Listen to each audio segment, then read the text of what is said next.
स्वर सुधा मंच पर आप सभी का स्वागत है। प्रस्तुत है गुरदयाल सिंह की कहानी नगीने वाली अंगूठी। अगर कहानी आपको अच्छी लगे तो कृपया चैनल को सब्सक्राइब कर दीजिएगा। उस रात की तरह आज भी मोहन को नींद नहीं आ रही थी। सिर घुमाकर देखा, पड़ोसी मकानों की छतों पर चारपाइयां बिछी हुई थी, लेकिन किसी चारपाई के नीचे किसी के भी लंबे बाल बिखरे दिखाई नहीं देते थे और न ही किसी का माथा खिली कपास की तरह चमक रहा था। तभी मोहन को कटे खाए बेर जैसा पीले रंग का चांद जोहड़ के पीछे पीपल के खड़खड़ाते पत्तों के पीछे उभरता दिखाई दिया। साथ ही छत की मुंडेर से शमशान घाट की समाधि के किनारे चमकते से दिखाई देने लगे। पीपल के पार सूने खेतों में गीदड़ हुंकार रहे थे, जिनकी अपशकुनी आवाजें भयंकर खामोशी को चीरती आकाश में बिखर रही थी। रात बहुत उदास थी। 3 साल पहले भी मोहन को इसी तरह रात में नींद नहीं आई थी। ऐसी ही रात थी। पीला चांद, पीपल के खड़खड़ाते पत्ते, सूने खेतों में बोलते गीदड़। लेकिन वह रात आज की रात से कहीं भिन्न थी। उस रात साथ वाली छत पर सो रही भानों के काले केश तकिए से नीचे हवा में लहला रहे थे। उसका माथा भी कपास के फूल सा चमक रहा था और वे दो आंखें देर रात तक मोहन से खामोश रहस्यमयी बातें करती रही थी। हवा का झोंका आया, दाईं तरफ की छत की खाट पर बिछी सफेद चादर का पल्ला उड़कर किसी के मुंह पर आ गिरा। मोहन ने देखा, भानु का बड़ा भाई सो रहा था। चादर जोर से मुंह पर आ गिरने से भी वह न हिला न ही जागा। मोहन को तभी ठंड सी महसूस हुई और उसने खेस ओढ़ लिया। चांदनी मध्यम पड़ने लगी थी। तारों की टिमटिमाहट बुझती हुई चिंगारियों सी महसूस हुई। धीरे धीरे आकाश पर गहरी कालिख बढ़ती गई और उस कालिख में पीला चांद डूबने लगा, जैसे बरसात में जोहड़ के छोर पर छोड़ी गई उसकी कागज की नाव कुछ दूरी पर जाकर डूब जाया करती थी। उस दिन शाम को वह घर लौटा तो उसकी भाभी ड्योढ़ी में चरखा कात रही थी। आंख बचाकर वह चुपके से अंदर खिसक गया। भूसे वाली कोठड़ी में छुपाकर रखी गेहूं की तीलों में से एक निकालकर वह हारे में रखी हांडी के पास चला गया। हांडी का ढक्कन एक तरफ करके उसने तीले का एक सिरा दूध में डुबोया और दूसरा सिरा मुंह में लेकर दूध पीने लगा। मलाई की मोटी परत उसने कहीं से भी हिलने नहीं दी।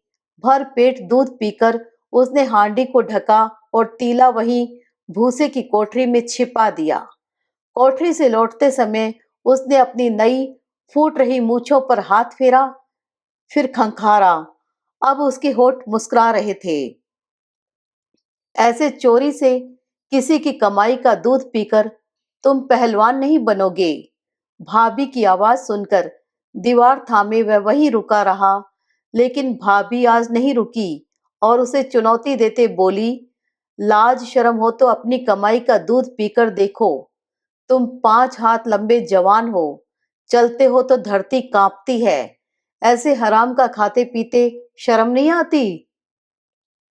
भाभी की जली कटी तो वह रोज सुनता था, लेकिन अपनी कमाई और हराम का खाना पीना जैसे कटु और असहाय शब्द उसने आज ही सुने थे।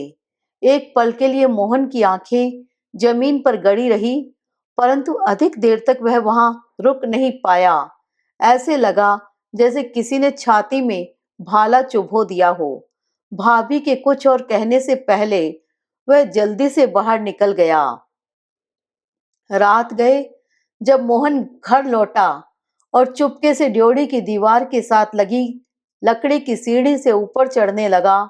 आंगन में बिछी खाटों पर उसके भाई भाभी तथा भतीजे भतीजियां लेटे हुए थे। भीतर आते समय उसने भाभी की धीमी आवाज भी सुन ली थी, ऐसे लगता था जैसे सभी गहरी नींद में सो रहे हों और वह ऊपर जाकर खाली चारपाई पर लेट गया। यह झगड़ा तो जल्दी निपटाना पड़ेगा। लेटते ही उसने भाभी की आवाज सुनी। ऐसे शहजादों की आंखें तभी खुलती हैं जब कोई उन्हें सांझी भी नहीं रखता और दर दर की खाक छाननी पड़ती है। हांडी में से चोरी का दूध पीना तब याद आता है। दिन रात काले बैल की तरह कमाए हम और खाए यह सोढ़ी साहब। क्यों, 500 बीघे का मालिक है न। मोहन के भाई ने आज पहले की तरह उसे कुछ कहने से नहीं रोका, अपना स्वाभाविक वाक्य भी नहीं दोहराया। अरे बचपन से पाला पोसा है, इसे ब्याह कर अपना भार उतार दें, फिर सब हो जाएगा। मोहन के पांव के तलवे जलने लगे। उसकी आंखों के आगे अंधेरा छा रहा था, लेकिन जब उसने सिर घुमाकर दाईं तरफ कोटे की छत पर देखा तो भानों का चमकता माथा और तकिए के नीचे लहलहाते बालों की लटें देखकर वह एक पल के लिए सब कुछ भूल गया। न जाने क्यों भानो सोते समय अपने बाल हर रोज यूं ही बिखेर लेती थी। दाई आंख के ऊपर पड़े चौथ के चांद जैसे निशान में चमक पड़ने लगी। उसने माथे पर हाथ फेरा और एक लंबी सांस लेकर मुंह दूसरी ओर घुमा लिया, लेकिन कसक बढ़ने लगी थी। वह रात भर सो नहीं पाया। सुबह मुर्गे ने बांग दी। उसकी पड़ोसन संती चक्की पीसने लगी तो वह उठकर बैठ गया। शरीर में थकान थी, तभी अधिक देर नहीं बैठ पाया और फिर लेट गया। उसका माथा चकरा रहा था। जब दिन निकला, आसपास के घरों के बच्चे शोर मचाने लगे तो वह हड़बड़ाकर उठ बैठा। आंखें मलकर इधर उधर देखा। लोग अपने कामों पर जा रहे थे और भाभी भी। चुपके से वह नीचे उतरा। आंगन में झाड़ू देती भाभी ने उसे चाय के लिए नहीं पुकारा। वह स्वयं भी रसोई में नहीं गया, बाहर गली की ओर चल दिया। गांव से बाहर आकर देखा तो उपलों की टोकरी उठाए भानो जा रही थी। आसपास कोई नहीं था। वह रुक गया। उसके पास आकर भानो मुस्कुरा दी, लेकिन मोहन ने उसकी ओर नहीं देखा। सिर झुकाए धीमी आवाज में कहा, मैं जा रहा हूं। नौकर, भानो ने मुस्कुराकर मजाक किया। आवाज मानो मोहन का गला फाड़कर बाहर निकल पाई थी। अच्छा, भानो ने कहा, तो छुट्टी पर आते हुए मेरे लिए नगीने वाली अंगूठी लेते आना। यूं मुस्कुराकर वह निकल गई। मोहन मुड़कर उसकी ओर देख भी नहीं पाया। उसके माथे के निशान में फिर पीड़ा सी होने लगी थी। इसके बाद वह 3 साल तक घर नहीं आया। प्रत्येक वर्ष उसे आषाढ़ की एकादशी की रात को नींद न आती। एक पल भी सोचे बिना वह सारी रात आंखों में बिता देता। उसी तरह उनिंदी आंखों से अगले दिन वह साहिब को छुट्टी की अर्जी देते गिड़गिड़ाता, सर बस 1 सप्ताह है, आप कहेंगे तो 4 दिन में ही आ जाऊंगा। लेकिन जब छुट्टी मिल जाती और वह सामान बांधने लगता तो उसे भाभी की जली कटी सुनाई देती। तभी बंधा बंधाया सब खुल जाता। 2 साल बीते। इस तीसरे साल वह नहीं रुक सका।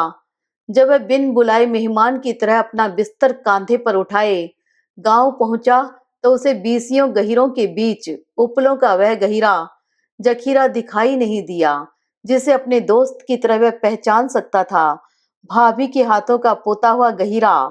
फिर जब वह घर के पास पहुंचा तो पड़ोसियों के दरवाजे के दोनों ओर सरसों का तेल बिखरा देख उसका दिल धड़कने लगा। भाभी ने उसे सिर आंखों पर उठा लिया। गांव का वही पुराना प्रेम जाग उठा। यार दोस्त उसे मिलने आए तो भी उसे अपने चारों ओर एक उजाड़ सा दिखाई देने लगा।